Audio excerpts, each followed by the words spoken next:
आज आपण बनवणार आहे घरगुती पास्ता। चला तर आपण ही घेतलेली ही सामग्री सगळी। तर आता आपण याला पाण्यात टाकून घेऊया जरा। त्याच्यासोबत थोडं तेल टाकून घ्यायचं, थोडं मीठ टाकायचं।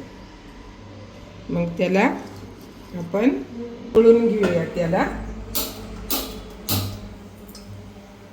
ठेवूया, आपण उकळून देऊया। तर आता आपण हे बारीक करून घेऊया।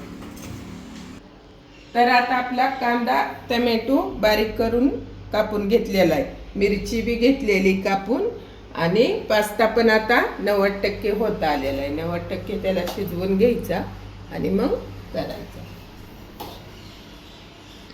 तर आता आपला पास्ता झालेला आहे, आपण त्याला आता काढून घेऊया। 90% झालेला आहे।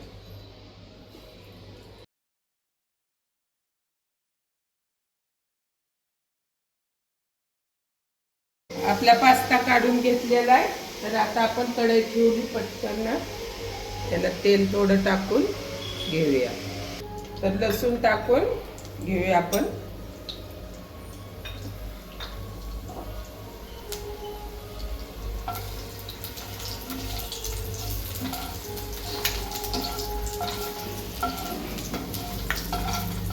आता एक कांदा आपण सोडून घेऊया।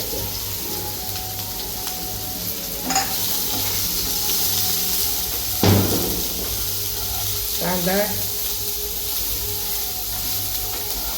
झाला की एक टोमॅटो सोडूया। कांदा गोल्डन झालेला आहे, एक टोमॅटो टाकून घेऊ। तरी चांगलं भाजून घ्यायचं। 2 मिरची टाकून घेऊया। 2 मिरची कट केलेल्या तोडलेल्या आहेत, त्याला बी त्यात चांगलं शिजवून घ्यायचं।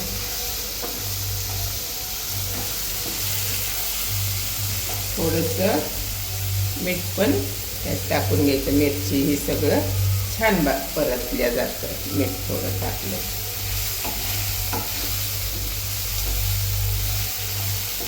एकदम आता छान होत आलेलं। तर आता ही झालेलं आहे आपलं चांगलं परतून। आता ह्यात थोडा मॅगी मसाला आणि पास्ता मसाला थोडा टाकून घ्यायचा, 1 चमचा, आणि थोडी कोथिंबीर टाकायची। एकदम हलवून घ्यायचे, एकजीव होऊन अजून त्याला थोडा देऊया। मग 1 वाटी ह्यात पाणी आपल्याला सोडून घ्यायचे। एकदम छानसं झालेलं आहे। पाणी आपण थोडंसं टाकूया।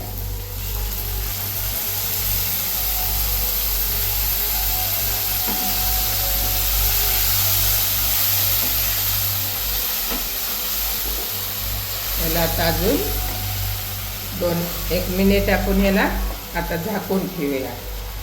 एकदम झकास पैकी होऊन जाते।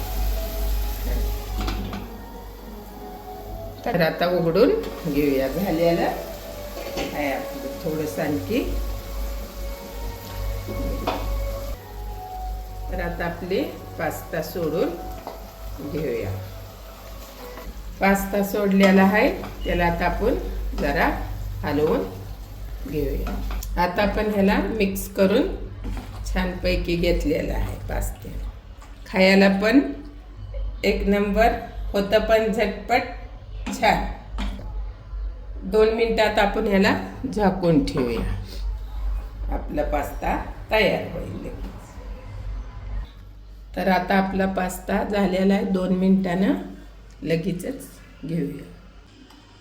तर आता काढून घेतलेला आहे आपला पास्ता, झालेला आहे, काढून घेतलेला आहे। 1 नंबर, खायला पण छान, लवकर पण होतं, आणि खाऊन बघा, एकदम भारी लागणार, एकदम मस्त, एकदम छान. तुम्हाला आवडेलच. आणि तुम्हाला दुसरी कोणची रेसिपी पाहिजे तर मला नक्की कमेंट करून विचारा, मी नक्की सांगेन.